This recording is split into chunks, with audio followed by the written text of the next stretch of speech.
What hurt the most was watching her prepare for the night. After she put on her alluring lingerie and stockings, I watched as she meticulously applied makeup and styled her hair. Then, my wife slipped into a sexy dress I'd never seen before, paired with high heels that completed the unfamiliar outfit. I felt betrayal, jealousy, and anger well up inside me. She was doing all this for her boss, Mark Dawson, not for me. She was making herself desirable for another man, while I was working hard to provide her with a wonderful life and family. It was incomprehensible. Our sex life was incredible. Jessica was always attentive and never hid anything. She always made me feel loved, so there was no reason not to trust her. After 20 years of marriage, I knew her and never thought she could be unfaithful, except for that one night a month ago at her company's dinner. Mark Dawson, the managing partner of the law firm, paid more attention to Jessica than I liked. There was a smirk on his face after dancing with my wife, which hinted at something deeper. A bad feeling gnawed at me, and it worsened when I mentioned it to Jessica the next day. The way she defended him and tried to make me feel like I was overreacting confirmed my suspicions. Too many late meetings and missed lunches suddenly registered as red flags. The more I thought about it, the more furious I became. Jessica was Mark's personal assistant. Mark was the managing partner of a prestigious law firm and loved flaunting his success with expensive cars, jewelry, a luxurious lifestyle, and his young trophy wife, Stella, a 30-year-old woman he married after divorcing his wife of 20 years. Mark liked to make jokes at others' expense, and I remembered him mocking my work during one of our walks. I sell screws and fasteners to large retail stores. Not glamorous, but I earned over $200,000 a year, which provided a good living for my family. I gave Jessica everything she wanted and paid for our daughter, Sarah's college education. She was now in her second year. We lived in a pleasant community with good friends and a comfortable lifestyle. I wasn't a power broker and didn't make $1 million a year like Mark, but we were happy, at least, I thought so. When Mark mocked my work in front of my wife and others, I was pissed off. Not only because he was an arrogant jerk, but also because of the way my wife defended him after I felt humiliated. "So, Johnny, how's it going with the nuts and bolts? Must be fun working at Home Depot every day," he said. When I saw Jessica laughing, my blood boiled, and I left without saying a word. To her credit, Jessica came over and asked what was wrong. When I told her, she tried to make light of it. "Oh, baby, he's just kidding. He loves to have fun. You shouldn't take everything so personally. Come with me, he's a really good guy." Against my better judgment, I stayed for the rest of the evening. Looking back, I should have seen the signs, but now I realize I missed some red flags. Damn it, I'm not a fool, and I wouldn't sit quietly. I can understand other people's attraction to Mark. He's the alpha, the big, strong, good-looking man, the wealthy partner of the firm, the one everyone wants to be around. And Jessica was his closest ally at the firm, his valued and trusted right hand. Everything was going well. It didn't matter that he had a younger, sexier wife. For a jerk like Mark, he wanted it all, and laying claim to someone else's wife was definitely on his list. Over the next week, I acted quickly to find out if I was crazy or if my intuition was correct. After receiving 6 audio recording devices and 5 video cameras, I began implementing my plan. The first video camera was installed in the smoke detector on the ceiling of our bedroom. The next 2 cameras were placed at different angles to capture a full view of the bedroom. I placed the rest in the master bathroom and living room. All the camcorders had live streaming capability up to 8K recording and wireless connectivity to a dedicated computer I set up in the attic, all remotely controlled via a phone app. Besides the video, the audio devices were unique. One was encased in a pin, which I placed next to the kitchen phone, and another I discreetly placed in her car. I put other standard recording devices in her 3 favorite purses and one behind our bed. With this overlay, I should be able to capture at least 90% of her conversations and any activity in the house. I had a bad feeling about the next week as I got ready to travel on business. As always, Jessica was loving and rocked my world in bed just like every time I went on a trip. She always started with lots of kisses and sweet talk, telling me how much she loved me and wanted me. Her closeness and love were something I always treasured, and she never let me down. "I love you so much," And I love making love to you, honey, she said with tears in her eyes. Smiling, she added, I love you too, baby. You are amazing, and I will love you forever. It was an incredible night, and I felt so close and in love with this woman that I knew there was no way she could be unfaithful. I almost gave up on my spying plan, but luckily left everything as it was and set out on my 2-night trip. This week, I wanted to give her enough time in case something happened. We kissed goodbye, and by 6 p.m., I was on my way for the 3-hour drive to the hotel. The trip allowed me to replay the last 6 months, trying to find something else to do. But other than 2 scenes with her boss, that smirk, and his attempt to humiliate me, nothing changed. A smile appeared on my face when I realized I was being stupid and paranoid. When I finally arrived at the hotel, I checked into my room, turned on my laptop, and relaxed on the king-size bed. This took a few minutes. I checked my email for any work messages and then clicked on the link to the server in my attic to view the last 3 hours. I knew there wouldn't be much to see, but I needed to test the remote access system. I played the video at 3x speed until I saw my wife in the bedroom and then returned it to normal speed to enjoy watching my beautiful, sexy wife making a phone call. What I didn't expect was the phone conversation with Mark an hour after I left. The video camera captured the audio as I watched her lying on the bed talking to her boss. I could only hear her part of the conversation. As I watched and listened to the videotape, she said, "Hello, honey. He left and I'm all alone. Yes, this time for 2 nights. When can you come? Won't your wife ask where you're going? Oh my God, this is great. Can you spend the night with me? I really want to wake up next to you. Oh yes, of course, I'm all yours, baby. Then what time will you be here? Okay, see you soon. I love you, baby." I sat there in shock. We just made the most passionate love. She came at least 4 times and told me she loved me. Now, an hour later, she invites him to spend the night with her. Who was this woman? How could she love me so much and betray me moments later? Is he coming tonight? For the next hour, I watched my loving wife prepare to meet her lover. Watching her shower, put on sexy lingerie, high heels, and makeup after spending 30 minutes fixing her hair was incredibly painful and erotic. I always knew she was a sexual being, and when she dressed like that, she was a vixen. The problem was, she never dressed like that for me. Anger and jealousy raged in my blood when I realized she was doing all this for Mark and not for her faithful husband. It was all too hard for me to believe. Did Mark come over tonight? Or was it just a misunderstanding? That last question was answered a few minutes later when the doorbell rang, and I saw Mark walk into my house and kiss Jessica deeply in front of the video camera. In real time, I took a close-up of their kiss, which made me throw up for the first time that night. Wow, baby, you look amazing in that dress. I can't wait to rip it off your sexy body and make love to you all night long, he said, looking at Jessica with a wide smile. The exchange between them made me angry, but that anger turned into incredible pain when I saw her take his hand and lead him into our bedroom. The pain got worse as I watched her undress him. He stood there with that stupid smile on his face. He was a big man with a strong body and six-pack abs. I watched this with jealousy, rage, and anger, but at the same time, I was somehow impressed by this jerk. After the second bout of vomiting, I watched and listened to them have sex for the next hour. Obviously, I knew my marriage was over, and I shouldn't have let it bother me, but their conversation was the most painful part of the night. He started the conversation as they lay together in each other's arms. "So your husband is gone for a few nights, okay? You'll be mine for the next 2 days. I'm so happy you can stay the night, baby. You know I've wanted to wake up next to you for so long. I love being with you, Jessica." "Yes, Mark. I love taking you over and over again all night long while my husband works his ass off." What an idiot. Be good, Mark.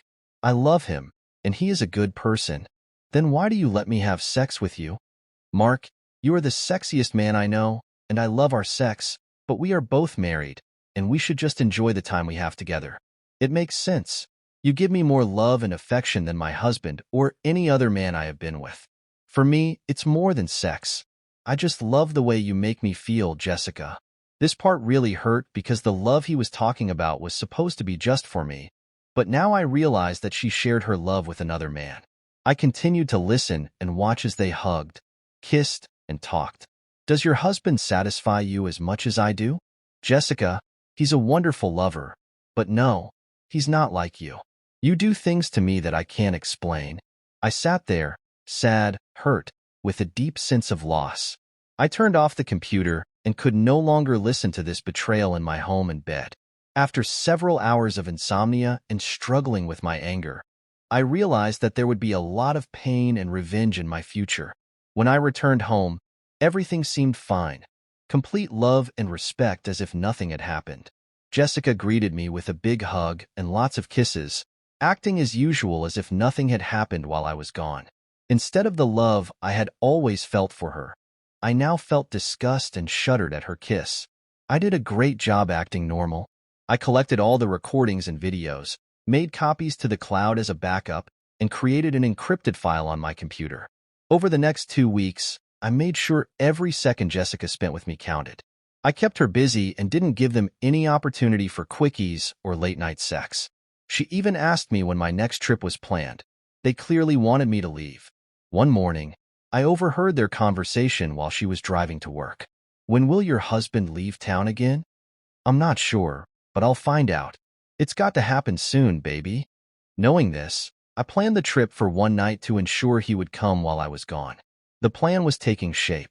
That same evening, while I was watching a movie on TV, my cheating wife asked, "Darling, when is your next trip?"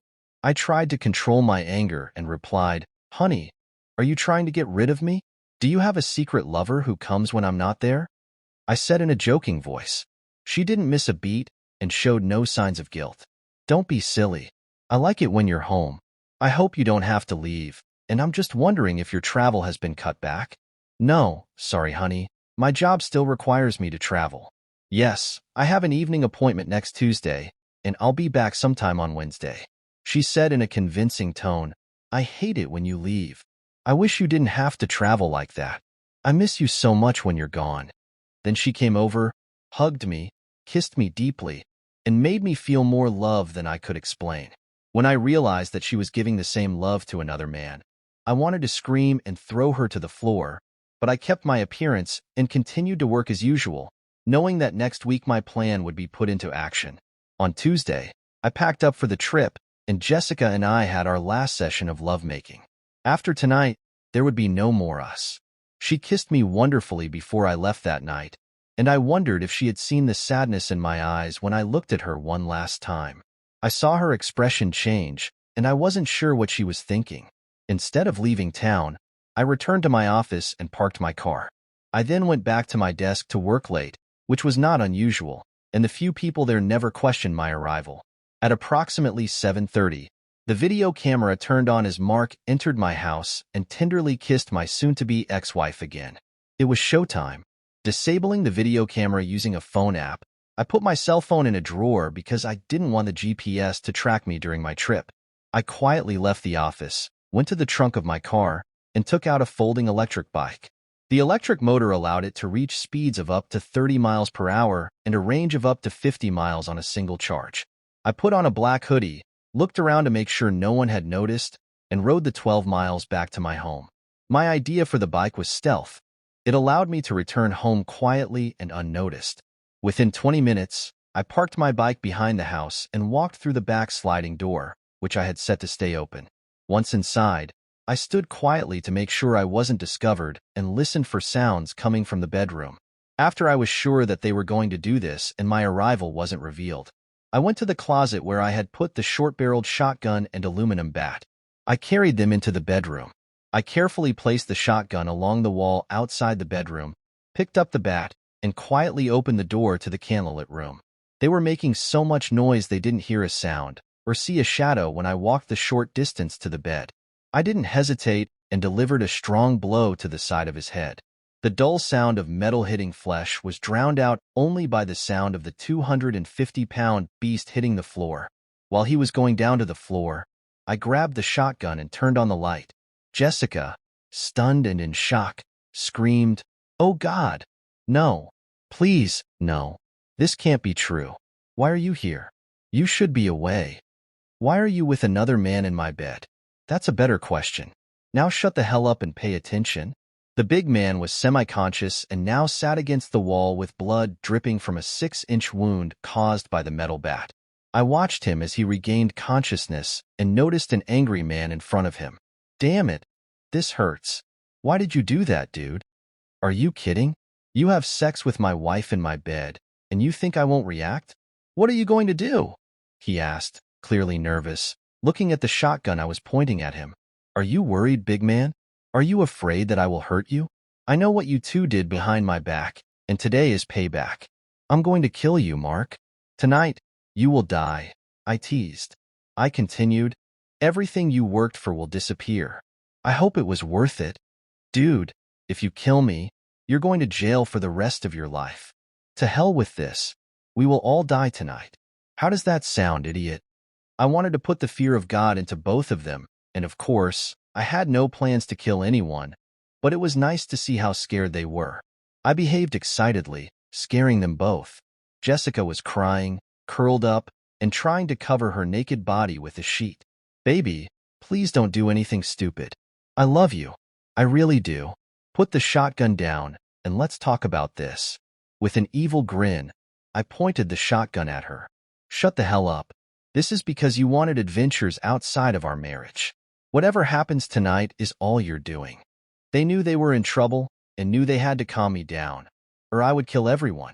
The custom-made loads in the shotgun consisted of 25% salt and 75% capsicum oil or resin, which was used in pepper spray.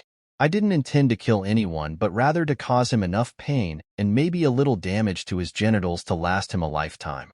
I didn't intend to go to jail, and I wouldn't kill anyone today. But since no one knew this, I wanted to seriously scare them so that these emotions would last a long time, and they would never forget this night.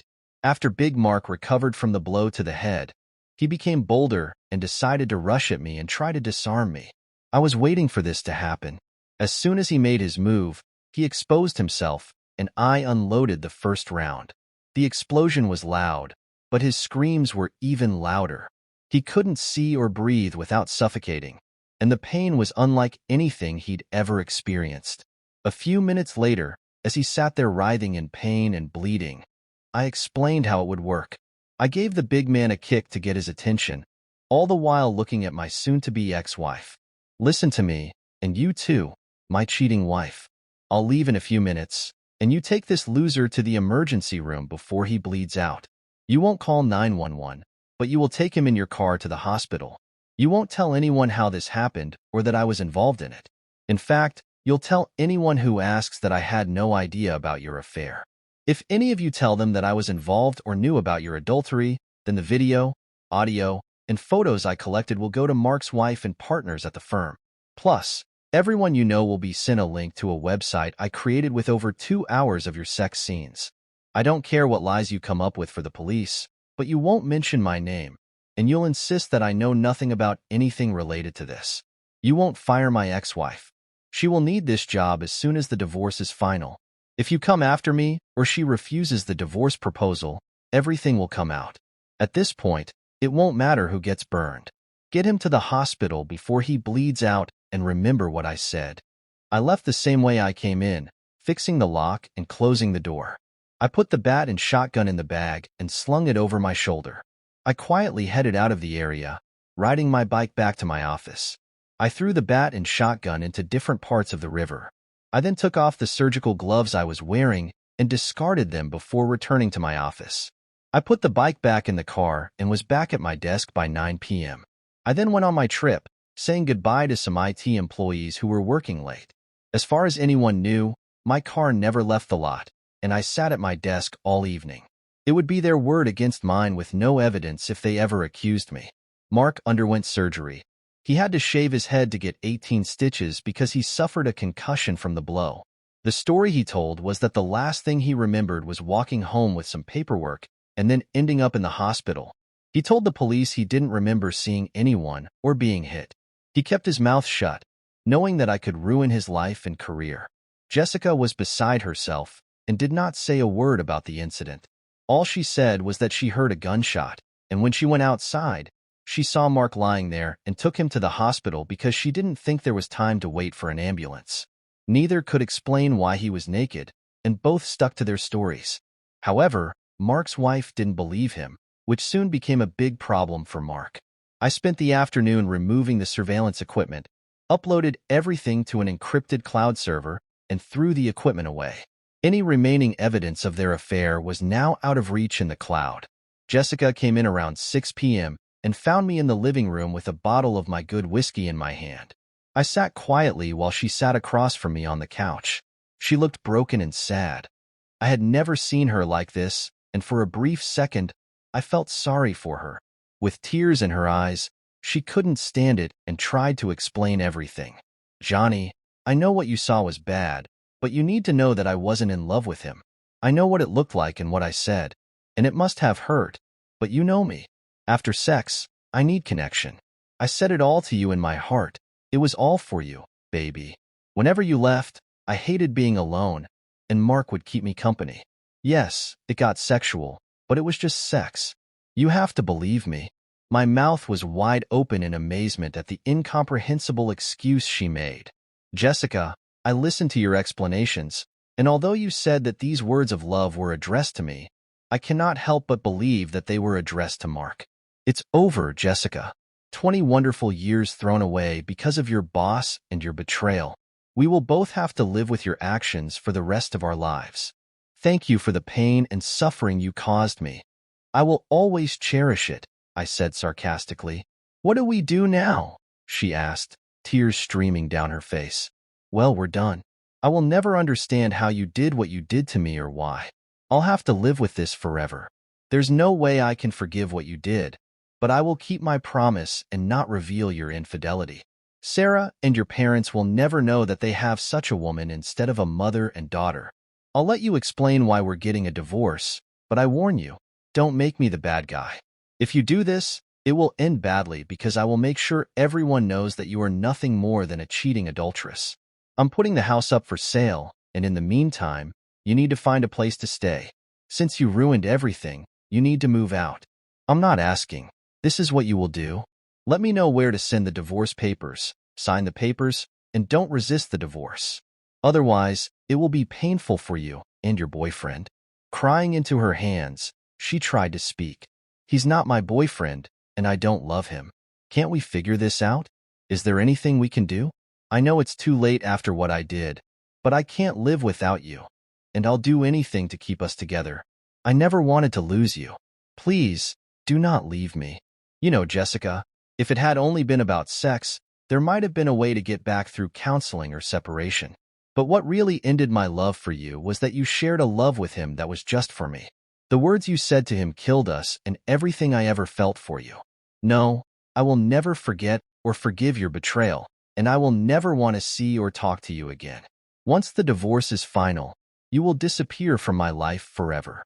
After several hours of begging for forgiveness, she left the next morning and stayed with her mom and dad until the house was sold.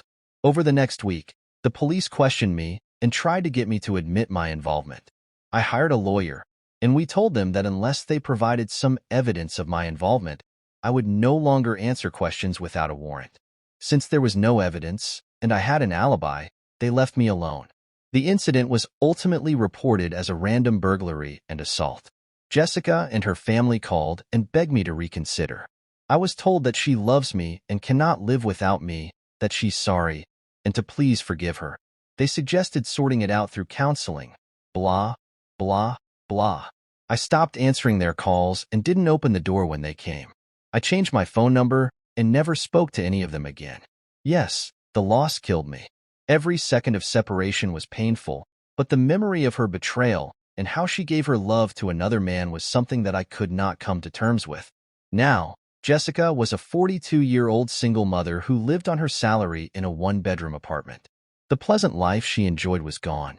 Her daughter and family had it all figured out and were unhappy with Jessica and her choices. They blamed her for the failed marriage. Jessica was now alone, as Mark was more interested in saving his own marriage. Mark treated her poorly at work and blamed her for his physical and marital problems. He could no longer work with her and transferred her to the administrative area with the same pay.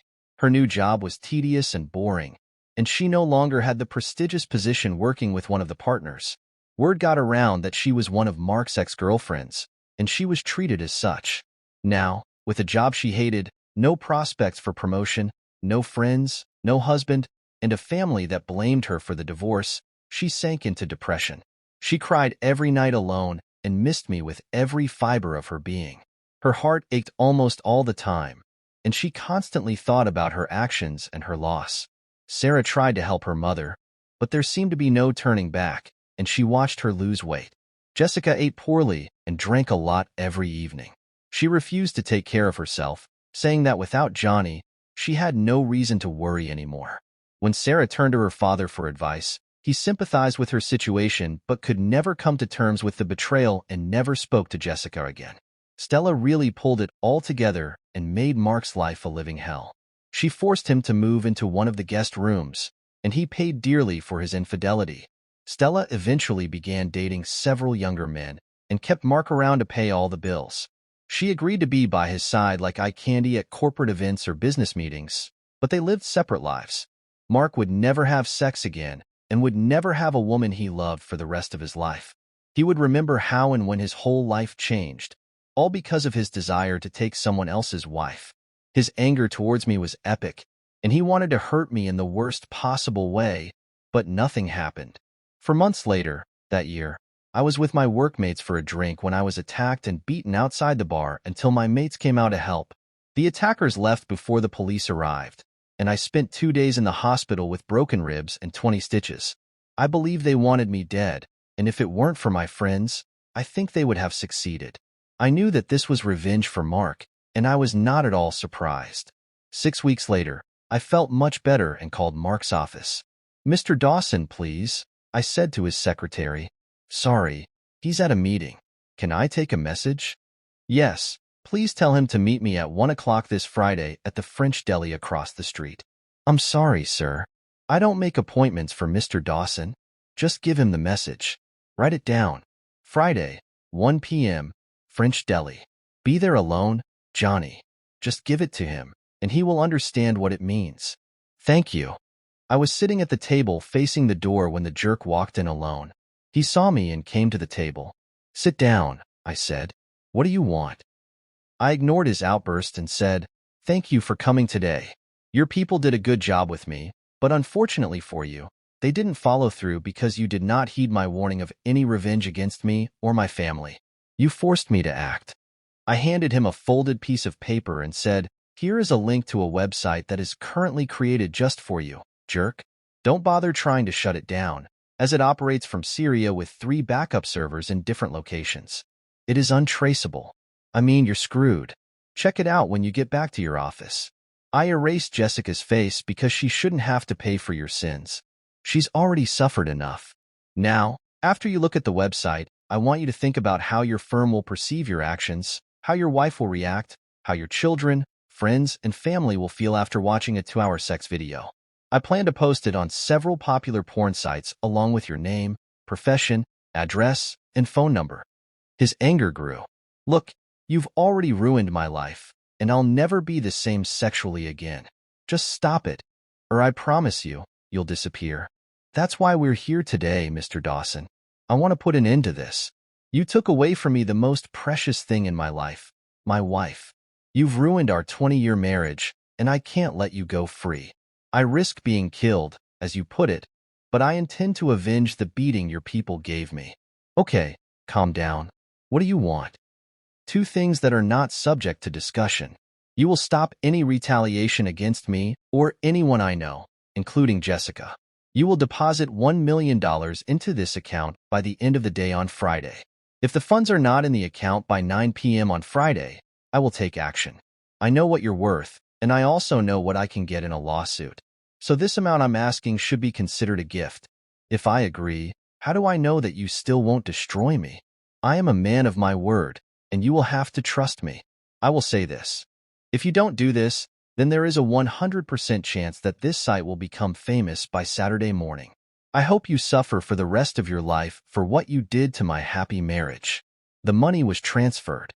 We sold the house and divided the property. Jessica had enough money to live a comfortable life if she continued to work or found another husband. Mark kept her working as part of our deal, but they were never close again. Jessica never remarried, rarely dated, and lived with the pain she caused both men. She had lost her marriage and the love of the man she wanted to be with for the rest of her life, and now found herself alone and depressed. She died before her 50th birthday, a broken, sad woman. Only her daughter, Sarah, was present at the ceremony to scatter the ashes. Johnny continued to work for several more years and retired to a small town on the coast. He married a nice woman who liked him mentally and sexually, but he could never replace the special love that only Jessica could give him. He never spoke to her again and only heard about her from Sarah, whom he adored. They talked every day and remained close, but Sarah rarely mentioned her mother because she knew her father still loved her and did not want to awaken his pain. Jessica's death saddened him, but it also brought final relief to the deep sadness he had kept locked away.